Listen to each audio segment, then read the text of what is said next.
20 सितंबर को United nation general assembly में Turkish president Erdogan ने फिर से इंडिया का कश्मीर का इशू रेज किया। मैं चाहता हूं उनकी ये स्टेटमेंट आप सुने। India and Pakistan, after having established their sovereignty and independence 75 years ago, they still haven't established peace and solidarity between one another. And this is much unfortunate. We hope and pray that a fair and a permanent peace and prosperity will be established in Kashmir. तो उनके मुताबिक 75 years हो चुके हैं हमारे independence को हुए, लेकिन फिर भी क्यों कश्मीर में ये सब चल रहा है? क्यों इंडिया और पाकिस्तान ने कश्मीर का इशू सॉल्व नहीं किया, ये जानते हुए भी कि इंडिया कितना सेंसिटिव है अपने कश्मीर के इशू को लेकर। कश्मीर इंडिया का इंटीग्रल पार्ट है और ये हमारा हेडेक है कि इंडिया क्या करेगा क्या नहीं करेगा। तो ये बोलने वाले ये होते कौन है? आपको याद होगा कि ट्रंप ने एक बार एक स्टेटमेंट दी थी जब वो पावर में थे। उन्होंने बोला था कि इंडिया अगर चाहता है कि कश्मीर का इशू हम सॉल्व करें तो वो बात करना चाहेंगे, एक मीडिएटर के तौर पे प्रेसिडेंट ट्रंप बात करना चाहेंगे दोनों देशों से।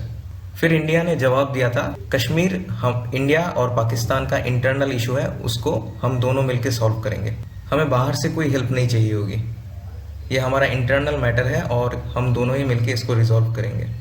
लेकिन फिर भी टर्किश प्रेसिडेंट ने इंडिया को उसी जगह पे हर्ट किया।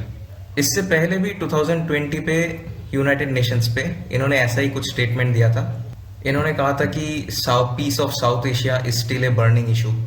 इसके जवाब में इंडिया ने कहा था ये इंटरफेयर कर रहे हैं हमारे इंटरनल मैटर पे। यहाँ तक ही नहीं था कि ये पाकिस्तान के पार्लियामेंट में जाके इन्होंने ये बोल दिया था कि with you Islamabad Kashmir issue हम कश्मीर इशू पे आपके साथ है। एज आई थिंक इंडिया को अभी करारा जवाब देना चाहिए टर्की को। चाइना जैसे अपना वन चाइना पॉलिसी मानता है और जितना सेंसिटिव है वो ताइवान के इशू को लेके, अगर कोई भी कंट्री ताइवान को रिकॉग्नाइज करना तो दूर, अगर ताइवान को एक कंट्री भी बोलता है तो चाइना आप देख सकते हो कैसा एग्रेसिव बिहेव करता है उस कंट्री के अगेंस्ट। तो हमें भी थोड़ा एग्रेशन और दिखाना पड़ेगा, ऐसा मुझे लगता है। इंडिया ने जैसे पहले टर्की की निंदा की थी सीरिया का इशू रेस करते हुए, वैसे ही अभी ग्रीस का सपोर्ट करना चाहिए हमें। ग्रीस और इजिप्ट को बढ़ चढ़ के इंडिया को सपोर्ट करना चाहिए। और आपको याद होगा कुछ दिनों पहले ही न्यूज आई थी कि no Bayraktar drones for India. Turkish CEO ने ऐसा कहा था। बायरेक्टर ड्रोन्स जो कि रशिया को काफी ज्यादा हर्ट कर रहे हैं यूक्रेन वॉर पे, वो टर्की ने इंडिया को देने से मना कर दिया।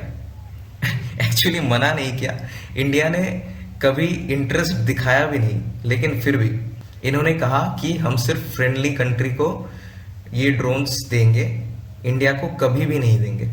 इंडिया भी काम कर रहा है तपस BH-201 ड्रोन पे, जो कि काफी ज्यादा एडवांस्ड है टर्की के बायरेक्टर ड्रोन से। 2023 तक आपको इंडियन आर्मी, नेवी और एयरफोर्स में आपको अलग अलग जगह पे ये ड्रोन्स देखने को मिल जाएंगे। इन ड्रोन्स की खासियत ये है कि इनकी लिफ्टिंग कैपेसिटी भी ज़्यादा है और ये काफ़ी ऊपर से ऑपरेट कर सकते हैं, इनका एल्टीट्यूड भी काफ़ी ज़्यादा हाई है और ये हर मामले में टर्की के बायरेक्टर ड्रोन से काफ़ी ज़्यादा बेटर ऑप्शन है। तो इंडिया ने तो वैसे कभी इंटरेस्ट दिखाया भी नहीं था टर्की के बायरेक्टर ड्रोन्स की तरफ, लेकिन फिर भी उन्होंने कह दिया कि इंडिया को हम कभी देंगे भी नहीं। खैर कोई बात नहीं। वैसे SCO पे PM मोदी मिले थे टर्की के प्रेसिडेंट के साथ, लेकिन उसका कुछ खास फायदा हुआ नहीं, वो हमें अभी देखने को मिल रहा है। Right now everyone is watching what India replies to this statement.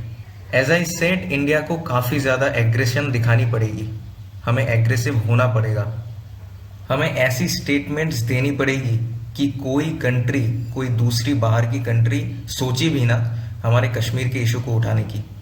So guys, this was the discussion about everything.